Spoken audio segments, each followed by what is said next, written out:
چاہے فجر لیٹ ہے چاہے جلدی ہے. ہاں کبھی آدمی جو ہے اٹھ تو گیا وہ اس وقت بھی، لیکن پھر جو ہے وہ سو گیا، یہ ممکن ہے. اور الحمدللہ آپ کو تحدیث بن نعمت کے طور پر کہتا ہوں، میں حتی الامکان اس پہ عمل کرتا ہوں، یعنی الارم بھی رکھتا ہوں، اور یہ آیات جو آپ کو ابھی انشاءاللہ بتاؤں گا وہ بھی میں پڑھتا ہوں. اور اس کی برکت سے میں نے بھی دیکھا، دیکھیے یہ حضور سے ہی حضرت عائشہ نے ممکن ہے سنا ہوگا. اور ایک بات یاد رکھو، حضور کی کوئی حدیث اس کو تجربے کے لیے عمل میں نہیں لانا. علماء نے لکھا ہے ہاں بزرگوں کا کوئی عمل ہے تجربہ کر کے دیکھو کوئی بات نہیں، اور کوئی ہے عمل تجربہ کرو. حضور کی حدیث پہ عمل کرنا ہے، حضور کی بات پہ ایمان لانا ہے، عمل کرنا ہے، تجربہ کر کے نہیں. سمجھ آیا؟ ہاں شاہ عبدالعزیز محدث دہلوی علیہ الرحمہ بڑے بزرگ گزرے ہیں انڈیا کے اندر. تو ان کی ایک کتاب ہے جس کا نام ہے مجربات خاندان عزیزیہ. کتاب کا نام کیا ہے؟ مجربات خاندان عزیزیہ. یہ عملیات کی کتاب ہے، تعویذ جس کو بولتے ہیں. تو اس کے اندر انہوں نے ان کا جو خاندان ہے شاہ ولی اللہ علیہ الرحمہ کا سعد اللہ صاحب، تو ان کے جو تجربات ہے وہ اس میں انہوں نے لکھے ہیں کہ فلاں آپ کو کام کرنا ہے تو یوں عمل کرو، فلاں کرنا ہے تو یوں کرو. تو وہ بزرگوں کے عمل ہے، اس لیے انہوں نے نام ہی یہ رکھا کہ ہمارے خاندان والوں نے اس کا تجربہ کیا ہے. گویا آپ بھی اس کا تجربہ کر کے دیکھ سکتے ہیں. لیکن حضور کی جو حدیث ہے اس کو تجربے کی نیت سے نہیں کہ تجربہ کرو، اگر ویسا ہے تو عمل کرنا ہے اور ویسا نہیں ہے تو عمل نہیں کرنا ہے، ایسا نہیں کریں گے. ایک بات اور یاد رکھو، زہر کسی کو دیا گیا، بسم اللہ پڑھ کر کسی نے پی لیا. مشہور واقعہ ہے حضرت خالد بن ولید رضی اللہ تعالیٰ عنہ کا. بعضوں نے ویسے کلام بھی کیا ہے، تو کہا کہ ایک جو ایمان کی دولت سے محروم شخص تھا، انہوں نے کہا کہ یہ زہر ہے، آپ جو ہیں اس کو پی لو، اگر اثر نہیں کیا تو میں ایمان لے آؤں گا. تو کہتے ہیں کہ انہوں نے بسم اللہ الذی لا یضر مع اسمہ شیء فی الارض ولا فی السماء وہو السمیع العلیم جو ہے وہ کہہ کر پی لیا اور کوئی اثر نہیں ہوا. تو یہ آدمی کو ویسا یقین جو ہے وہ ہونا چاہیے، تب جا کر پھر اس کا اثر وہ جو ہے وہ ہوتا ہے. اور ایک ہے اللہ تعالیٰ بندوں کو آزمائے، دوسرا ہے بندہ اللہ تعالیٰ کو آزمائے. تو علماء نے لکھا ہے کہ اللہ کو تو حق ہے کہ اللہ تعالیٰ بندوں کو آزمائے، لیکن بندہ اللہ تعالیٰ کو آزما نہیں سکتا. مثال کے طور پہ دیوار پہ چڑھ گیا اور سوچتا ہے کہ میں یہ دعا پڑھ لیتا ہوں بسم اللہ الذی لا یضر مع اسمہ الی آخر یا کوئی اور میں پھر دیکھتا ہوں تجربہ کر کے کہ بھئی میں نیچے جمپ جو ہے وہ کرتا ہوں، اوپر سے کودتا ہوں، دیکھتا ہوں میں مرتا ہوں کہ نہیں مرتا. اگر اس نیت سے وہ کودا، اس نے جمپ کیا اور مر گیا، آتم ہتیا ہوگی، خودکشی ہوگی. کیوں؟ اللہ بندوں کو آزما سکتا ہے، بندوں کو حق نہیں ہے کہ اللہ تعالیٰ کو آزمائے. اسی طرح حضور کی جو بھی دعا ہے، جو فضائل ہے، تجربہ کر کے دیکھوں میں، تجربے کی نیت سے نہیں، یقین کے ساتھ اس پہ عمل کرنا ہے. ہاں اس کا تجربہ نہیں کیا جا سکتا. بزرگوں کے عملیات ہے، آپ کرو تجربہ جو ہے تو کوئی بات نہیں. جیسے ایک عمل آپ کو بتاؤں، میں نام نہیں لوں گا، بعض لوگ لفظ سے چڑھتے ہیں، تو بات سمجھ جائے تو پھر ان کا نام لینے کی کیا ضرورت ہے. آپ نے بعض لوگوں کو دیکھا ہوگا کہ مؤذن جب اذان پڑھتا ہے تو سعد اللہ صاحب جب مؤذن پہنچتا ہے کہ اشہد ان محمد رسول اللہ، اشہد ان محمد رسول اللہ، تو بعض لوگ کیا کرتے ہیں،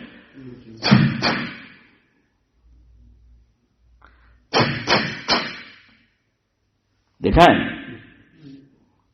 میں نے تو انڈین جو کرکٹ ٹیم ہے اس کا کیپٹن تھا محمد اظہر الدین. ہاں، تو اشرف بھائی اپنے کو تو کرکٹ کا چسکا ماں کی گود سے ملا ہے. میرے نانا، میرے ماموں، یہ سب اسی لائن سے. تو جو آدمی دیکھتا ہے، جس گھر میں پلتا ہے تو اس کا شوق ہوتا ہے. تو مجھے بھی رہا ایک عمر تک. تو میں نے دیکھا، وہ میچ میں دیکھتا تھا تو اظہر الدین اگر ایسے گراؤنڈ پہ کرکٹ کھیلتا تھا جہاں سے اذان کی آواز آتی ہے تو وہ اشہد ان محمد الرسول اللہ پر سوائب بھائی کیا کرتا تھا؟ دیکھا ہے آپ نے؟ ہاں. تو اس طریقے سے، اور ویسے بھی بعض لوگ کرتے ہیں. اب یہ ایسا کرنا کیا ہے؟ دیکھیے حدیث سے ثابت نہیں ہے، یہ میں آپ کو بتا رہا ہوں تجربہ.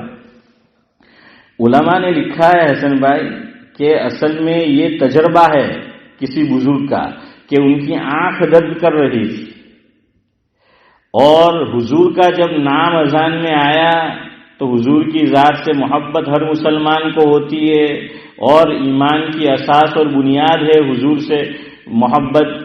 اسی لیے تو علامہ اقبال نے کہا ہے نا، وہ مشہور زمانہ ان کا شعر ہے اور میرا پسندیدہ شعر ہے کہ کی محمد سے وفا تو نے تو ہم تیرے ہیں، کی محمد سے وفا تو نے تو ہم تیرے ہیں، یہ جہاں چیز ہے کیا لوح و قلم تیرے ہیں. تو وہ محبت کی بات ہے. محمد سے وفا، وفا کا کیا مطلب؟ حضور کی ذات سے محبت، یہی وفاداری ہے. تو کسی نے یہ تجربہ کر کے دیکھا، ان کی آنکھ آئی ہوگی. گجراتی میں આપણે કે ભાઈ આંખ આવેલી છે તો કે હું કયું તો કે આંખ આવેલી. હાલાકે બોલવાનું એવું હોય કે ભાઈ આંખ દુખતી છે તો કે આંખ આવેલી. તો અમારે તો એક દોહાબાજી ઉતારતી કે તો પેદા થયો ત્યારે નહીં આવેલી હે કે એ તો સાદુલ્લાભાઈ પેદા થયો ત્યારે નહીં આવેલી ને તું હવે આજે કે આંખ આવેલી એમ કે તો ભાઈ આંખ દર્દ કરતી છે.